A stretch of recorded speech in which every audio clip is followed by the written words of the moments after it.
In one of the hardest fixtures that every Premier League club needs to play, Arsenal came up with one of the most dominant performances this season.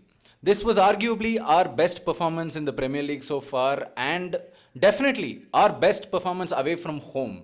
Yes, the 2-0 against Athletic Bilbao included. You see, the 2-0 win at their daunting stadium was a defensive masterclass, but what we witnessed today is a sign of things to come from an attacking perspective. When Arsenal signed Eberechi Eze in the manner in which we did, there would have been a certain image that came to the mind of every Arsenal supporter, right? It was a play involving Gyökeres, Eze, Odegaard and Bukayo Saka, right? This Sunday was proof that it is very well going to happen. The timing of our goals could give a viewer the impression that we got lucky, but make no mistake, if it wasn't for a certain Pope, we would all be choosing a triple captain in this particular fixture next season, right? Fantasy Premier League reference, implying it could have been a very big win. Why am I saying this though? Why am I making this bold claim? Besides an instinctive feeling that things were going really well in the match, besides not being least bit concerned with the very controversial decision to overturn the penalty, besides not worrying at all about Newcastle's goal, which was a slight aberration in the bigger scheme of things, there were many numbers, crucial numbers going our way. Now, one of our biggest problems last season has wrongly been understood as finishing, while evidence clearly suggests that it's not just finishing that's the problem, it's primarily chance creation. During the entire Premier League season, Arsenal created a mere 89 big chances, averaging at 2.34 a match. Liverpool in the same period created 110 big chances. Add to the mix a phenomenal finisher like Mohamed Salah. Obviously, they scored 17 more goals than us. And that single-handedly was the difference between us and the Premier League title last season. Now, in this match alone, which happened on Sunday at St. James Park, we created 4 big chances. We took 20 shots, out of which 7 were on target. Our XG for this match was 2.06. Do you guys know what XG is? XG basically expands to expected goals. It is a detailed measure of the likelihood of a team scoring goals based on several factors.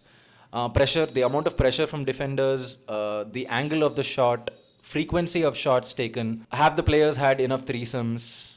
Basically, higher the XG, higher the likelihood of a team scoring goals. In this match alone against Newcastle at St. James Park, our XG was 2.06. It was 2.06 against one of the most difficult defenses in England. Even if you combine the XG from our game at Anfield with the XG from our game against Manchester City at home at Emirates Stadium, there is still a higher possibility of us scoring goals in these 90 minutes that happened at St. James Park.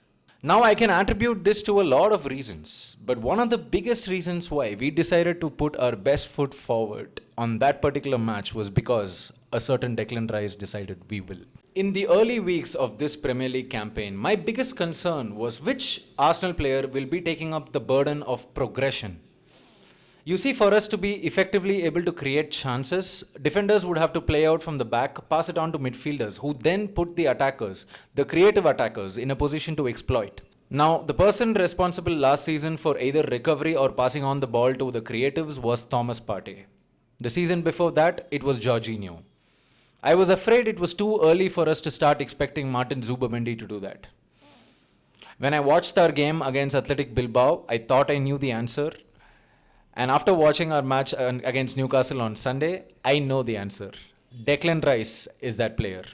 During the match, Arsenal transitioned into very, very bold attack-oriented formations, sometimes taking the shape of 3-2-5 or sometimes even 2-2-6, with the full confidence that if and when Newcastle were lucky enough to get a break, they would have to get past Zubimendi and Declan Rice. With a total of 12 defensive contributions, some of which include tackles, clearances, and the highest number of recoveries, Declan Rice is now one of the most complete midfielders in the Premier League. He had more defensive contributions in this match than even Martin Zubimendi, who is one of the best central defensive midfielders in the world.